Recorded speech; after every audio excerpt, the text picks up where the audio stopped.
মা হুয়ার রূহ, মুহাম্মদ আমাদেরকে বলে শোনাও রূহ কারে বলে, কেমন করে আসে, কেমন করে যায়, এ ব্যাপারে কি জানো বলো। 2 নাম্বার প্রশ্ন, মানহুম আসহাবুল কাহাফ, আসহাবে কাহাফ সম্পর্কে কি জানো। 3 নাম্বার প্রশ্ন, মান হুয়া যুলকারনাইন, যুলকারনাইন বাদশা সম্পর্কে কি জানো। আল্লাহর হাবিব সাল্লাল্লাহু আলাইহি ওয়াসাল্লাম বললেন গাদান উজিবুকুম, আগামীকাল বলে দেব। কি বললেন? সবাই বলেন উত্তরে কি বললেন? আগামীকাল বলে দেব। তো আগামীকাল সবাই এসে হাজির। বলো, 3টা প্রশ্ন রেখেছিলাম গতকাল, উত্তর বলো। আল্লাহর হাবিব সাল্লাল্লাহু আলাইহি ওয়াসাল্লাম বলতে পারলেন না, কারণ ওহী আসেনি।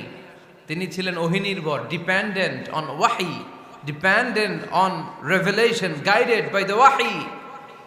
তিনি এর পরের দিনে বললেন গাদান উজিবুকুম, আগামীকাল বলবো। এর পরের দিনে এরা এসে হাজির, উত্তর নাই। আল্লাহর হাবিব সাল্লাল্লাহু আলাইহি ওয়াসাল্লাম আবারও বললেন গাদান উজিবুকুম, আগামী